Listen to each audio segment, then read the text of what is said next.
Okay, good afternoon, everyone. Uh, Saturday, February the 6th. Nice day outside so far, even though forecast calls for a drastic drop in temperature starting next week. Tuesday is when it seems like an Arctic front is going to roll in, and possibly even some snow or a wintry mix on Thursday and Friday. So that should be something to enjoy while it lasts. Even though I'm not too much a too much of a fan of winter, not for that long. And this winter has been a little different, to say the least, in terms of the pandemic and whatnot. All right, so let's go ahead and take a look at what we have in store for us today, and also what has been done thus far. So first up, I did send out a couple of emails. One had to do with your study guide for lecture exam number 1, which will be next Saturday. Hopefully everyone received it. If anyone does not know what I'm talking about, feel free to email me and I'll be more than happy to resend it to individual students. Uh, just some things to remember. The lecture exam will be posted on your Connect website. It will be active at 3 p.m. next Saturday, and you will have an hour to take the test. So 3 to 4 p.m. is when it will be activated. Also, you have 30 questions as mentioned in the study guide. Each question is worth 4 points. So that gives you a total of 120 points. However, if you reach a score of 100, no more points will be added. So the maximum you can score is 100. And any points after that, they just don't kind of accumulate or anything. It's not a cumulative score. The point of giving you those extra credit questions is so that you can reach as close to 100 as is possible, okay? The other email had to do with your lab work for next Saturday. And again, I sent out that email earlier as well. So since we got an extra week to work on things, so from now on, you should be getting your lab work emails every Saturday around noontime, and you'll have the next following week to finish that work and turn it in. Okay, so that was done earlier as well. Please let me know if you have any questions. You have my email address for any of those. And then what else? Yes, tonight we hit the deadline for our work from previous week. So if you have still not shared your work with me, you still have time. So please make sure I have it by midnight tonight. And then tomorrow, hopefully I will go ahead and grade all of the work that has been turned in, okay? Virtual labs have been posted too on Connect. So you have the instructions as far as what to do for your lab work for next week, okay? All right, so with all those reminders, let's go ahead and sticking to our schedule as posted, we will be going over chapter 18 here. And this chapter has to do with blood. Now, speaking of,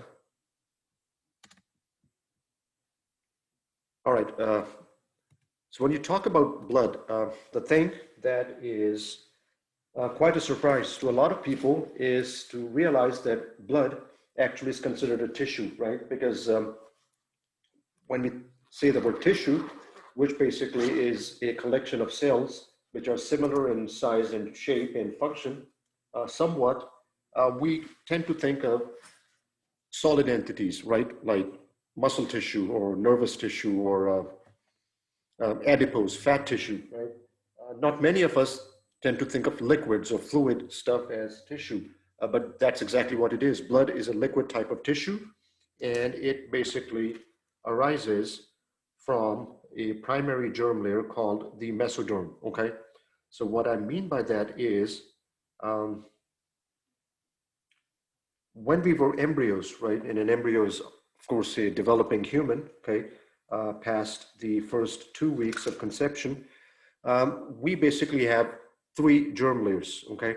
An outer layer called the ectoderm, a middle one called the mesoderm. Ecto means out, meso means middle, and then an inner layer called the endoderm, okay? And later on, as the embryo grows, these 3 different layers differentiate into different types of tissues, okay?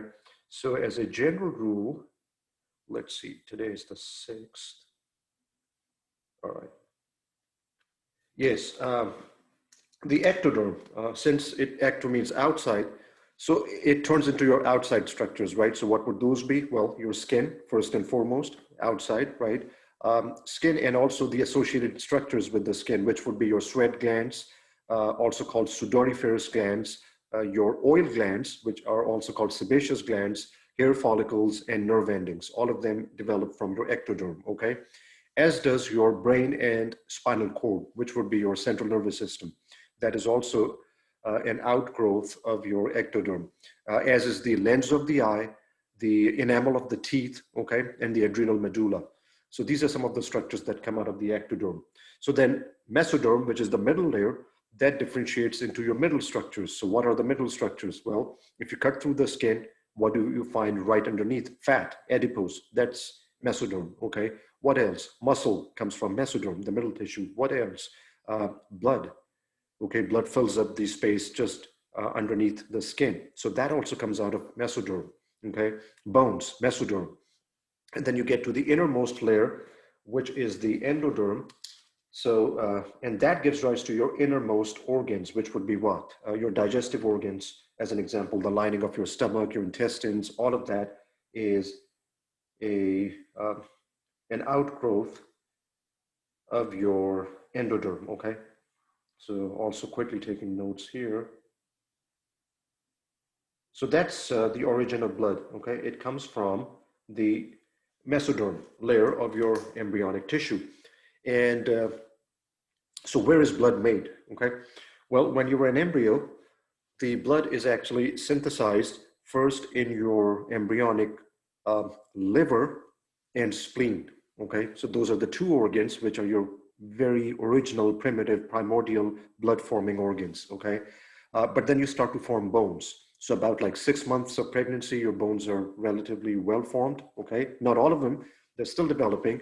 But once you have the bone structure in place, then your bone marrow, and to be more specific, your red bone marrow starts making blood cells, okay? And blood cells, again, are of three types: red blood cells, also called erythrocytes; white blood cells, also called leukocytes; and then platelets, which are not technically cells, but broken down bits and pieces of different cells, okay? All right, so that's blood for you. The function, of course, is to carry nutrients and waste and even heat and hormones to different parts of the body. Therefore, the more healthy your blood system is, your cardiovascular system is, okay, the more healthy you are in general, because you have good blood circulation going to your brain, going to your heart, kidneys, endocrine glands, all over. And so your body functions at its optimal level. So what can you do to make your blood healthy? Well, eat right and exercise again, right? Your diet contributes to the composition of your blood. A healthy diet, and we talked about the Mediterranean diet during our previous lecture as an example, that would be good for healthy blood. And also exercise. The more you move around, the more you exercise, the better the blood flow, okay? And the healthier the person is in general. Okay, so as we see here on this slide, the blood is continuously regenerated in your red bone marrow again, okay? And it's constantly in circulation, as we can see. So when you talk about the cardiovascular system, let's take a look at where that term comes from. Cardio means heart. So heart is an integral part of the cardiovascular system. Then vascular means blood vessels, and there's three types of them, as you can see here: arteries, veins, and capillaries. Arteries are those blood vessels which are muscular. They have a lot of smooth muscle in them, and they pump blood from the heart to the different parts of the body. In other words, they take blood away from the heart. So A for arteries, A for away. That's what you remember, okay? Veins, on the other hand, bring blood back to the heart. So that's what you remember about veins. Veins are also the blood vessels that store the maximum volume of blood. Most of your blood is right now is not in your arteries or your capillaries. It's actually inside of your veins.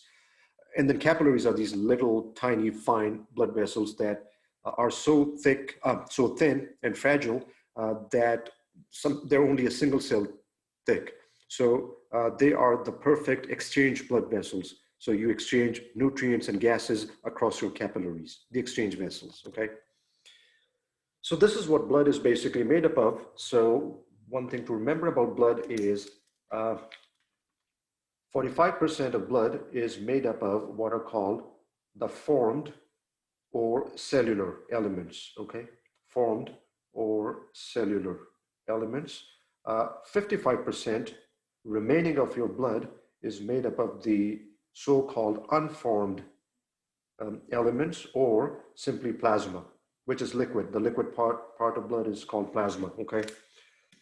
So how about the 45% of the formed cellular elements? What are the cells in blood? In short, these are them. There's three of them. Erythrocytes, which means red blood cells. Their function is to carry oxygen and carbon dioxide to different parts of the body, to deliver oxygen and to pick up carbon dioxide and then take it back to your lungs for further oxygenation, okay? So those would be your erythrocytes or red blood cells. Then you have leukocytes. Leuko means white, erythro means red. So anything with the prefix erythro or erythi, that type of prefix has to do with red, right? For example, the term erythema, okay, which means redness. And for example, if you have very red palms, right, something called palmar erythema as an example, that could be an indicator of either liver or cardiovascular disease, okay? So things like cirrhosis, liver failure, all right, and congestive heart failure as far as your cardiovascular system is concerned, that might give you this intense reddening of your palms. So palmar erythema, that's where the term is coming from. Okay, leukocytes, white blood cells, and they fight infections. So most people know that, right? Your white blood cells are your body's immune system, something that you need a lot of, especially during a pandemic. And just to survive, the fact that we are not dead with infections and relatively healthy, thankfully, is because we have pretty functional immune systems for the most part. You can make it even more healthy with consistent exercise and healthy eating, and lowering your stress levels, okay? Then platelets are bits and pieces of different cells, as I mentioned before. And what they do is they prevent excessive bleeding from cuts and bruises, okay? So platelets are these little sticky cells, if you will, or broken down debris of cells that kind of plugs your cuts. Once you get a cut on the skin, starts to bleed, well, the platelets, they kind of interlock with each other and they form a plug, and that prevents excessive bleeding, okay? So this is your 45% of the formed elements. Then you move on to plasma, the rest of the 55% of blood.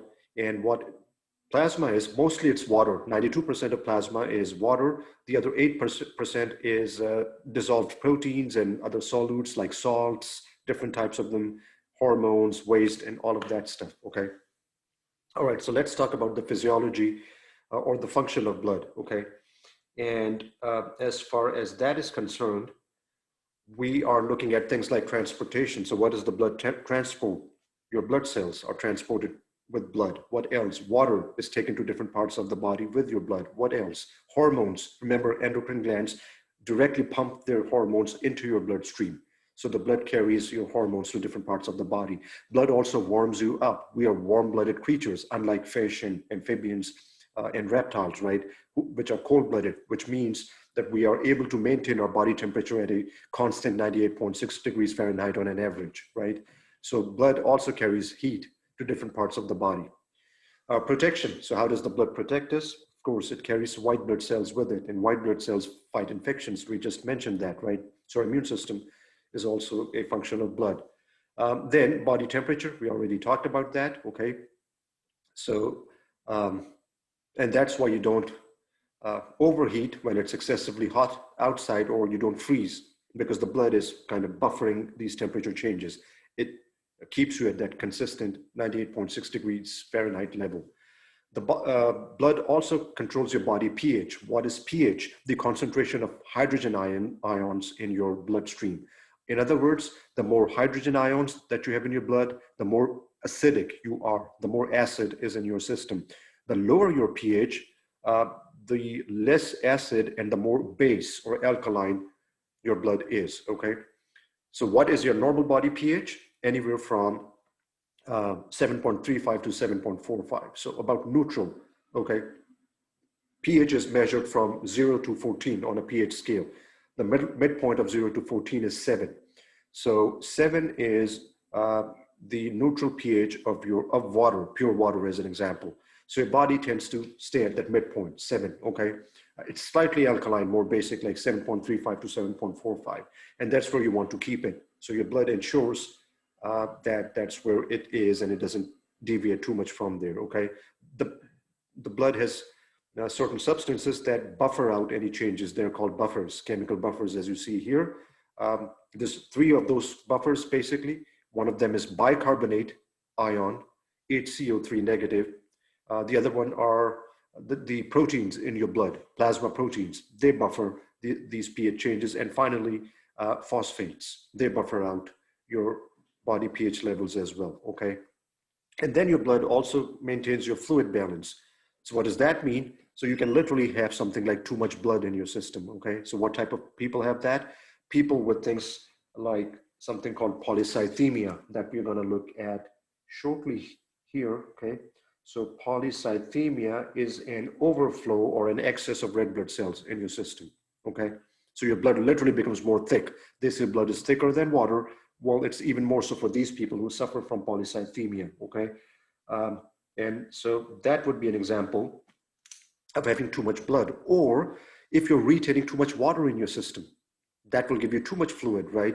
For example, if your kidneys are failing because you have chronic diabetes, untreated, poorly controlled diabetes, you are on dialysis, but you don't go for your dialysis session for whatever reason, so that extra water is not exiting your kidneys, it's not exiting your system. So that extra water makes your blood volume go higher.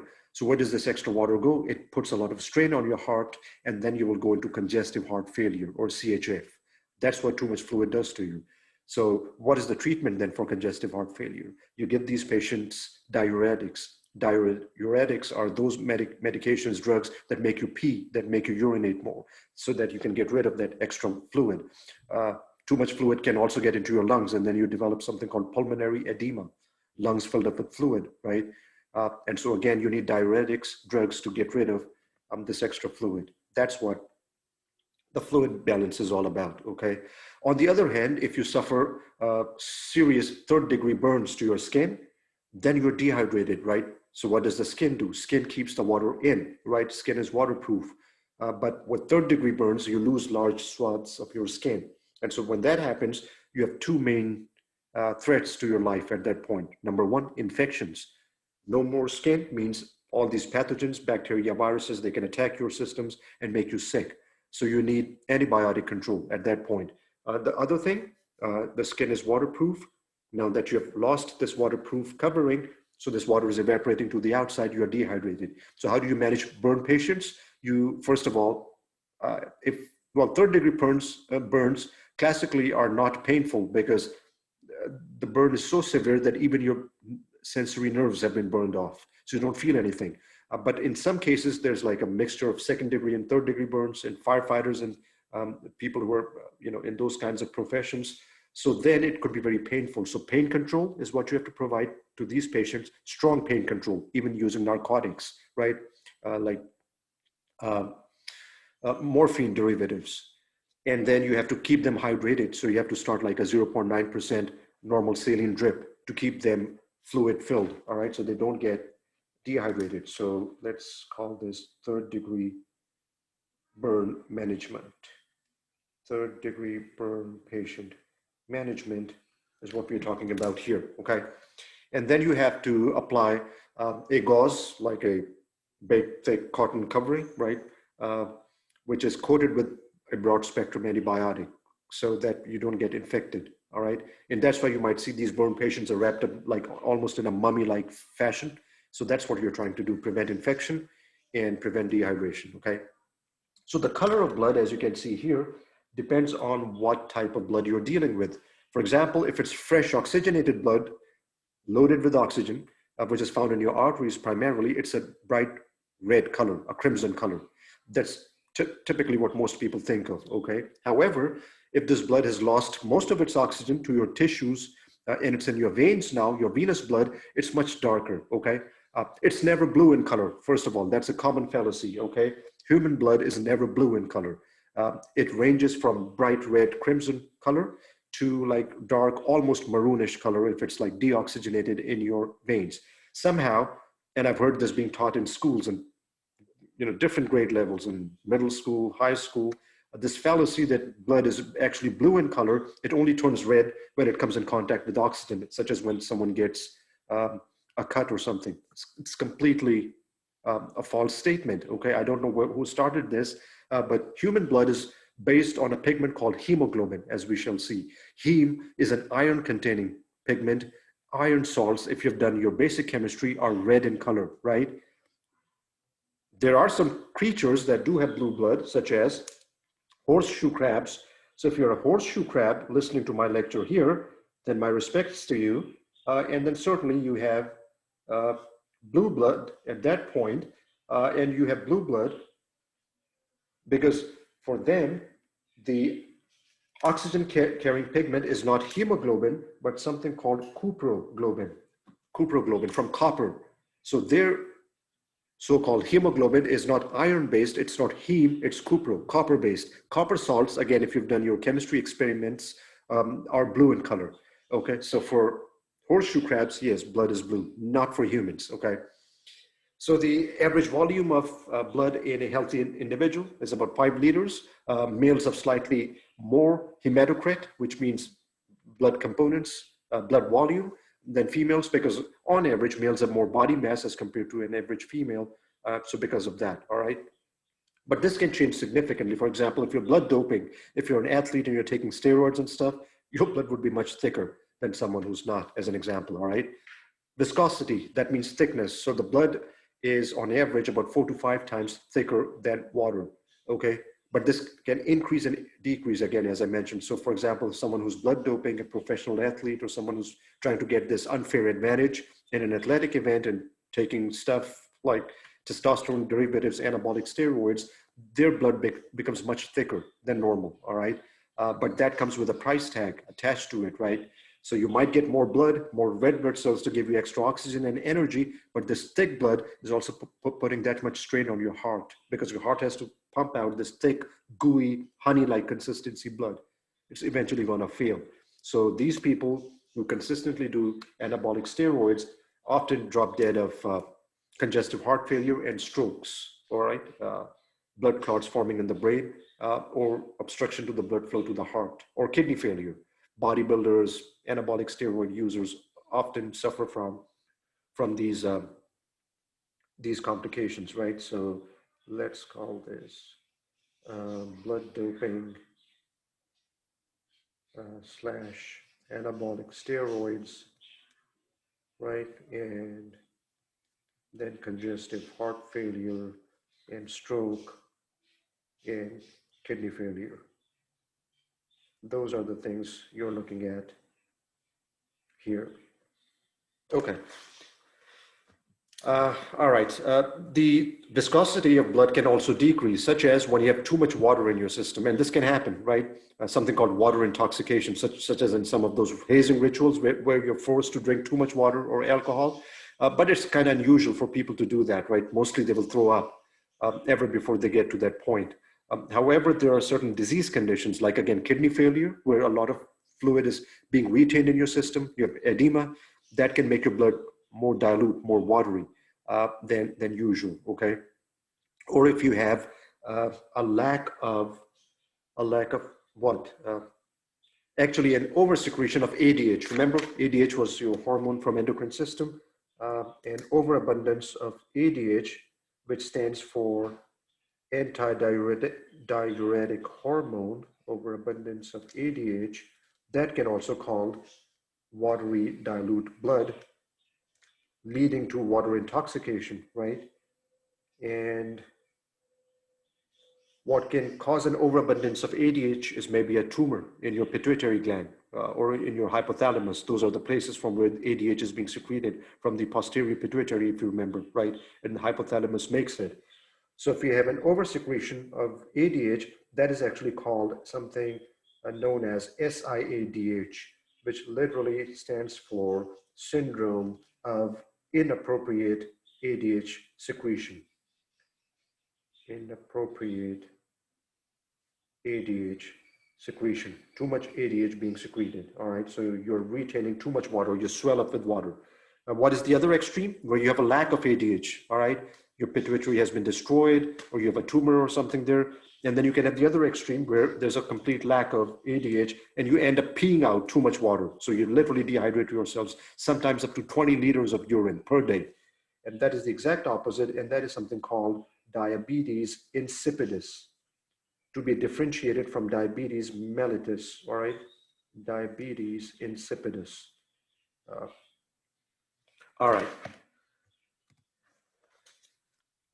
Right, so plasma concentration, that also varies depending on how much water you're drinking. Your plasma will become more dilute. If you're dehydrated, then plasma becomes thicker, but it also depends on how much protein is found in your plasma, right? Or if there's a lack of proteins. For example, people with liver failure, because of alcoholism, drink too much alcohol, you destroyed your liver because of cirrhosis or something, or hepatitis, which is a liver infection, then you're not making many proteins for your blood because most of those proteins come from your liver, right?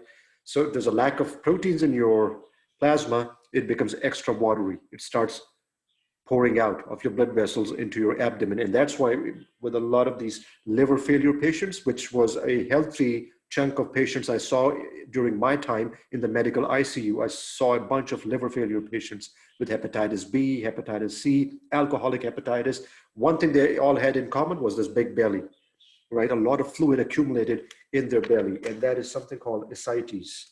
Ascites is accumulation of fluid in the abdomen. Ascites in liver failure patients, okay? And so a good part of my medical ICU rotation was spent taking these big 50 cc syringes and poking them in the abdomen of these patients and sucking out all of this extra fluid, and then sending this fluid for cytology and for culture studies to see if they were growing any bacterial infections or viruses and things like that, okay? And that procedure is actually called paracentesis. Paracentesis, okay? So I'm going to share these notes with you as usual. What I highly recommend is all of this vocab that I'm using here. Search it up on Google, see what it means. What is paracentesis? What is ascites? Okay, yeah. Watch YouTube videos on them. So that'll give you much more needed background on all of these things. Okay, temperature of blood, it's warmer than the rest of your body by about 1 degree Celsius. So it carries heat in it. Okay, and blood pH, as I was mentioning before, is slightly alkaline, anywhere between 7.35 to 7.45. Okay, and this is what you need your blood to be at for normal optimal functioning. Okay, so now you're looking at something called centrifugation of blood or centrifuged blood. How do you do that? Very simple. So as you can see in the picture, you draw some blood from the cubital vein of a patient. All right, cubital, it's this, your elbow area, right? And this procedure is called venipuncture. When you literally puncture a vein, venipuncture, you get some blood sample, you put this blood, about 5 cc's of it, in this test tube here. Okay, give me a sec, please.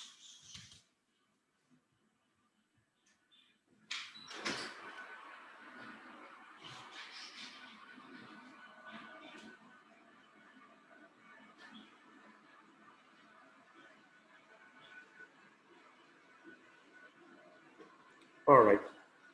Right, so you got those 5 cc's of blood in a capillary tube or a test tube rather, as you can see here, right? Then you take this test tube and you put it in this machine. And this is a spinning machine, okay? Something called a centrifuge, that's what it means. So it's going to literally swirl up the blood in circles, right? And after it has been adequately swirled up, then you put it in a test tube rack and let it settle down for about 5 minutes. After about 5 minutes, this is the picture you're gonna see. This is what your blood would look like, okay?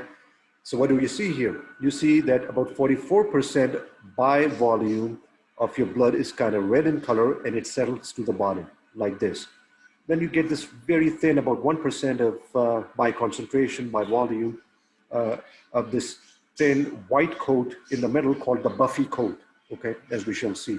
And then 55% of this stuff is like amber, yellowish color. Now this is your plasma, which is mostly water, as I mentioned, and that is at the top, okay? So this is the classical picture that you will see in someone after centrifuge has been done, as you can see here, all right? So now let's talk about why this picture. Why does this red stuff settle to the bottom and why the yellow stuff is at the top and the white stuff is in the middle. So taking a look at the composition, what it tells you is, what is this red stuff? It's your red blood cells. This is your hematocrit, basically, red blood cells, okay? And erythrocytes. And why do they settle to the bottom? Because they are the heaviest, densest part of blood. Why is it so dense? Because these red blood cells, these are all kind of packed together. Excuse me, 1 minute, please.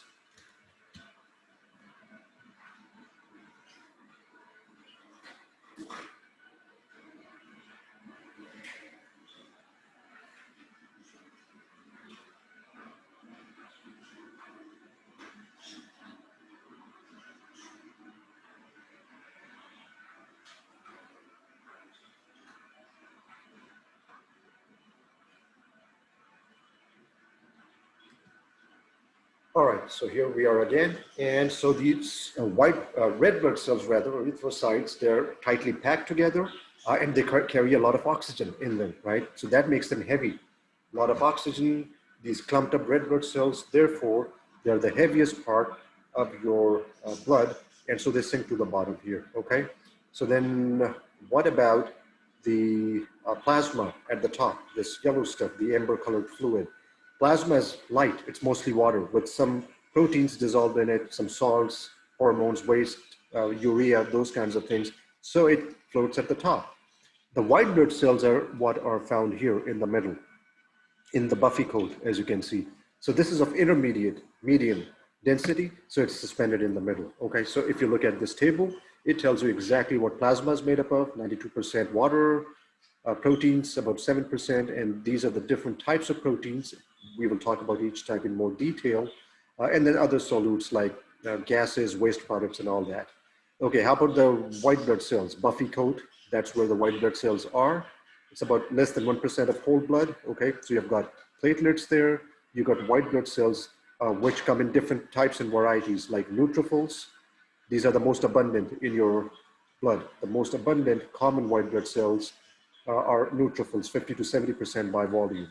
Then you have lymphocytes, the next most common, which are 20 to 40%. Then monocytes, 2 to 8%, eosinophils, 1 to 4%, and basophils, 0.5 to 1%. The most rare ones are these, basophils, so they're found here. And then, of course, the red stuff, that's all your red blood cells, erythrocytes. So hematocrit is what it's called, right? Your blood composition, the cells in your blood, percentage of volume of all formed elements. In males, typically it's anywhere between 42 to 56%, okay? Testosterone, which is the male sex hormone secreted by the testes in males, also from the adrenal glands in smaller quantities, and in females from their adrenal glands as well. Testosterone causes your red blood cell production to pick up. All right, so since males have more testosterone on an average, about 10 times more testosterone than an average female, they have more hematocrit. Females have anywhere between, on an average, again, 38 to 46%, okay? All right, so then what is a blood smear? A blood smear is when you drop a drop of blood from someone, you take a glass slide, you drop the blood on there, the single drop, and then you use another glass slide to kind of smear it all over the slide. And then you're going to put this glass slide on a microscope and take a look at your blood sample under the microscope, okay? So there, this is how a blood smear is made, okay? So when the TCC lab was operational, you guys could actually see it, how they make blood smears, okay? So simple, they draw blood here using a capillary tube, they put that drop on a glass slide, and then they smear the slide with another glass slide, they spread it out. Then they stain it like with some kind of a dye, and then they take a look at the blood smear under the microscope, and this is the picture they see, okay? What do we see? A whole lot of red blood cells. That explains why they are the densest, the heaviest, this thing to the bottom. You see them here, right? One thing to remember about red blood cells or erythrocytes is they do not have a nucleus. There is no nucleus there. So the nucleus has been compromised because of the fact that they need more space to carry oxygen. So they don't have a nucleus, so they can carry more oxygen, okay? But not having a nucleus also means that they cannot divide like other cells do. They do not undergo mitosis, which is cell division. So after 120 days, 4 months, your first batch of red blood cells dies. It gets recycled in your liver and in your spleen. So, and then a new batch of red blood cells comes all over again from your red bone marrow. So as long as you have healthy functional red bone marrow, you're making more and more red blood cells every 4 months, every 120 days, okay? What else do you see? You see a bunch of white blood cells too. So you're looking at a lymphocyte here. How do you know it's a lymphocyte? It is this big, round, bluish, purplish nucleus, right? Then you're seeing neutrophils, which have like this, what is called a multi-lobed nucleus. It's in many lobes. And then you're also seeing a couple of monocytes, this and that here. And then some platelets, those broken down bits and pieces of cells, all right? So all of those are visible here. All right, so let's try to answer these questions at this point. And so what is our first question? What are some of the materials that blood transports? Hormones, nutrition, waste, toxins, right? Heat, and other gases like carbon dioxide and so on. How does blood help regulate body temperature? Because blood on an average is about 1 degree Celsius hotter than the rest of the body. Wherever it goes, it makes that part hot. And fluid levels in the body, same thing. If you have too much water in the blood, then it becomes thinner and you need to urinate that extra fluid out. If there's too little fluid in your bloodstream, then your blood becomes thicker and that puts a strain on your heart. So you don't have to be dehydrated, but you don't have to be overhydrated either, right? Again, you have to be in the middle. Homeostasis is what we need to maintain here. So don't drink too much, don't drink too little, simple. That's the formula of success in terms of your health. Will blood be able to properly carry out its functions if blood pH is significantly altered? No, it won't. You want it in between 7.35 to 7.45. If it drops too much, then it becomes acidic. That's going to denature your enzymes. Your enzymes won't work properly because they get denatured, okay? So that's why. To keep your enzymes, which are proteins, working at their optimal level, you need just the right amount of pH. What are 3 components visible in a centrifuged blood sample? The red blood cells, the buffy coat, which is white blood cells, and then plasma. We just saw that picture. How does the hematocrit vary among adult men and women? Men have more hematocrit because of testosterone than women. And how may dehydration affect hematocrit? Okay, so what will happen with dehydration? You're losing water, your hematocrit would actually go up, because the more water you lose, the more thick and concentrated your red cells and white blood cells become, okay?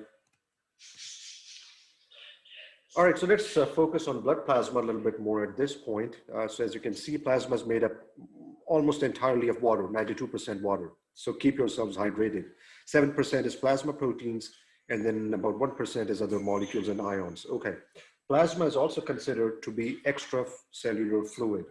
So what does that mean? Well, so all the fluid in your body is basically called TBW, for total body water, okay? Your total body water. That's how you keep track of how much fluid is in your system. Extremely important if you're working in a hospital, in the medical ICU, or in the nephrology ward. Nephrology has to do with kidney patients, right? Because they can't excrete any urine. They don't make urine. They are in chronic renal failure, or the right amount of urine. So they're on dialysis.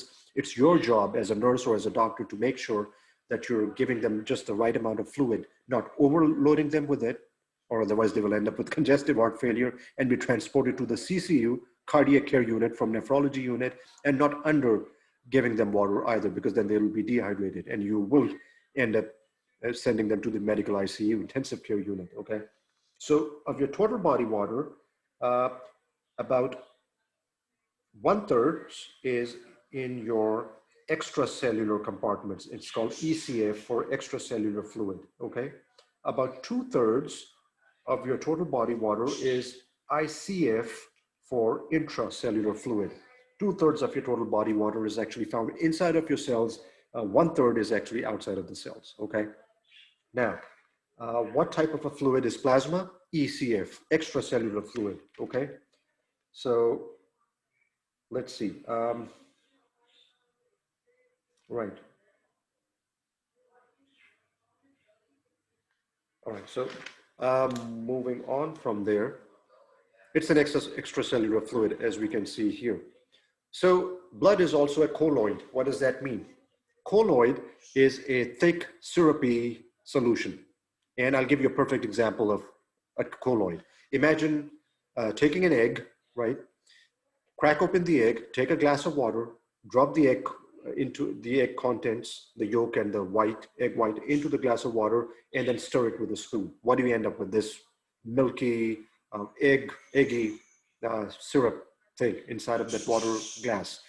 That is what colloid is. It's mainly suspended protein in water. That's what colloid is. And your blood is kind of like that. It's a colloid, right? It contains dispersed proteins. In fact, your blood is not too different from the analogy that I just gave you. Your blood is pretty much like taking hold of a bunch of eggs, cracking them open in a large container of water and stirring them. That's the consistency of blood as well, all right? Because look at that. What are some of the blood proteins found, or plasma proteins? Albumin, globulins, fibrinogen. All three of those proteins are found in eggs. So no wonder then that eggs have been referred to as superfoods, right? Eggs are called superfoods because they're an extremely easily available and cheap source of all the major nutrients that you need. So eating an egg a day is basically a general recommendation, all right? Previously, we used to say, well, they're high in cholesterol and stuff, so we have to watch its consumption. Well, now the consensus is it's almost universally safe for everyone, unless you have severe heart disease or kidney failure or something, to consume an egg on a daily basis. In fact, it's good, it's healthy, okay? So why are they called superfood? Because first, the egg white itself is made up of the protein called albumin. Albumin is egg white, that's the protein, okay? Now, egg white also has globulins, okay? The other type. And then the egg yolk, the yellow part of the egg, is rich with fibrinogen, okay? Let's look at the function of each of these three types of blood proteins. What does albumin or egg white do? Albumin holds your water inside of your cells. It gives shape to your cells, keeps them nicely rounded, and maintains their concentration, okay? So albumin is the chief protein, plasma protein, to give shape to your cells, to keep the water inside of your cells. And that's why people with liver failure, because liver is what makes all of these proteins, right? Maybe from the eggs that you eat, if you have liver failure, you're low on albumin, something called hypoalbuminemia. So when you have low albumin in your cells cannot keep all the water in, the water spills out, you get this big belly in these patients, right? So you literally, if you kind of flick the side of the belly, you can feel these waves of water hitting your other palm, if you put them on the belly, right? This is an actual test which is done to see if someone has significant fluid accumulation or ascites in liver failure. And this examination technique is something called the fluid thrill. And I used to do that test on a lot of patients with liver failure in the ICU. Fluid thrill. Put one palm of your hand on the side of the belly of the patient and then flick the other end and see if there's ripples of fluid, right? Too much fluid, you have to take it out. You have to aspirate it using a large syringe, something called paracentesis, okay? All right, so then globulin is the other type of egg protein from white. What does globulin do? It forms antibodies in your blood. What is the other name for antibodies? Gamma globulins. Where do you think that name is coming from? Globulin, right here. So for your immune system, you need eggs to make antibodies, which fight coronavirus and all other viruses. Fibrinogen, this is a clotting protein, okay? And it comes from the egg yolk. And that's a common observation. Think back to what happens when you crack open, when you burst the yolk. It's runny at first, right? It runs. But what happens to the yolk if you leave it for about 5 minutes? It clots. What makes it clot? Fibrinogen. So the same protein makes your blood clot too. That's why when you get a cut, your blood will eventually stop bleeding, right? Because it clots, thanks to fibrinogen. So eat your eggs so you get all of these healthy proteins in your system, okay? Most of them are produced in your liver. We talked about that before. So what do plasma proteins do? They exert what is called colloid osmotic pressure. In other words, the pressure that holds the water into the cells. That's what colloid osmotic pressure is. It keeps water inside of your cells, okay? And it can be decreased when you have liver disease, either alcoholic liver disease or hepatitis B or C related liver disease, some other disease pathology like Wilson's disease or hemochromatosis, which have affected your liver. Then this fluid starts to fall out of the cells